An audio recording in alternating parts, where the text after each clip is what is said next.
Jangan lupa klik tombol subscribe. Oke, materi berikutnya adalah bagaimana sih cara mencegah si kecil alami stres dalam belajar. Anak belajar mengingat proses belajar perlu dinikmati oleh si kecil. Mengupayakan agar suasana sekolah dari rumah yang menyenangkan tentu saja perlu dilakukan oleh ayah dan bunda. Dengan demikian, proses belajar pun bisa dinikmati oleh anak-anak tanpa perlu merasa stres.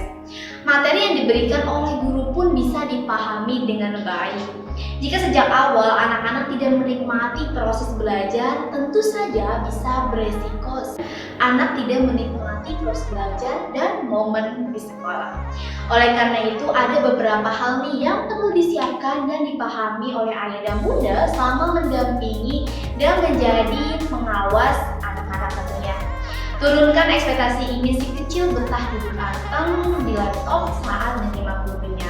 Atau ayah dan bunda berharap si kecil ini bisa menyelesaikan semua tugas-tugasnya dengan rapi sebelum tenggat waktu. Berharap memang boleh saja nih, tapi cobalah untuk memiliki harapan yang tidak terlalu tinggi. Ekspektasi yang terlalu tinggi tentu saja bisa beresiko menimbulkan rasa cemas, bahkan stres. Jika harapan tersebut tidak terpenuhi, bukan tidak mungkin nih jika akhirnya ayah dan bunda merasa kecewa dan melampiaskan emosi pada anak-anaknya. Cobalah untuk menurunkan harapan pada si kecil bahwa tidak apa-apa nih proses belajar berjalan tidak sempurna yang dibayangkan. Ingat ya bun, jika memberikan ekspektasi terlalu tinggi, hal ini pun bisa dirasakan oleh anak-anak sehingga menimbulkan sebuah kecemasan. Tetapkan jadwal belajar, sepakati dengan anak-anak tentunya. Jam berapa ia harus mulai belajar dan jam berapa ia harus selesai belajar. Hal ini penting nih untuk dilakukan agar anak-anak ayah dan bunda tidak perlu terburu-buru dan mencegah perasaan stres muncul. Ayah dan bunda juga bisa nih memberitahu anak bahwa jika sudah menyalakan alarm, tanda anak harus siap mulai belajar. Anak sekolah dari rumah, pastikan manajemen waktu yang baik. Jika anak mulai belajar jam 8 pagi, artinya ayah dan bunda perlu tahu nih kapan anak harus bangun pagi, kapan harus mandi, dan kapan harus sarapan lebih dulu. Dengan manajemen waktu yang tepat, tentu saja nih ayah dan bunda beserta si kecil tidak perlu merasa terburu-buru. Jika hal ini tidak dilakukan, bahkan tidak mungkin akan memunculkan rasa khawatir yang berujung memunculkan rasa emosi pada anak-anak.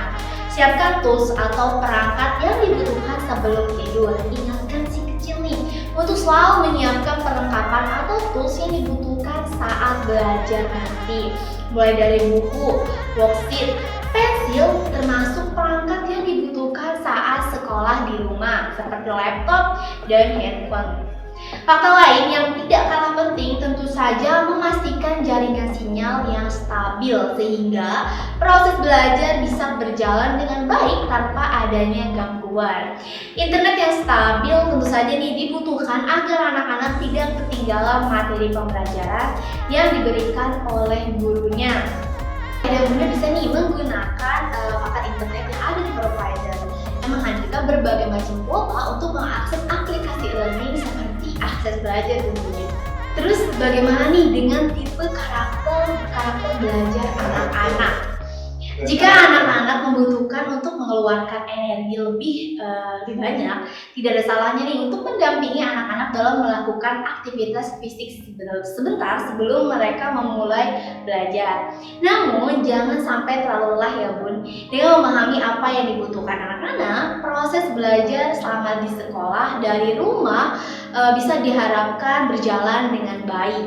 Bunda ataupun ayah juga maupun si kecil nih akan lebih menikmati proses belajar ini. Oke, mungkin itu tips-tips atau saran-saran yang bisa saya berikan agar ayah dan bunda tidak stres nih menghadapi anak-anak juga yang bingung belajar di rumah. Semoga informasi ini sangat bermanfaat dan berguna untuk ayah dan bunda atau sahabat saya. Terima kasih. Jangan lupa subscribe channel ini. Dengan subscribe, insya Allah Anda akan mendapatkan materi edukasi dari kami setiap kami melakukan upload.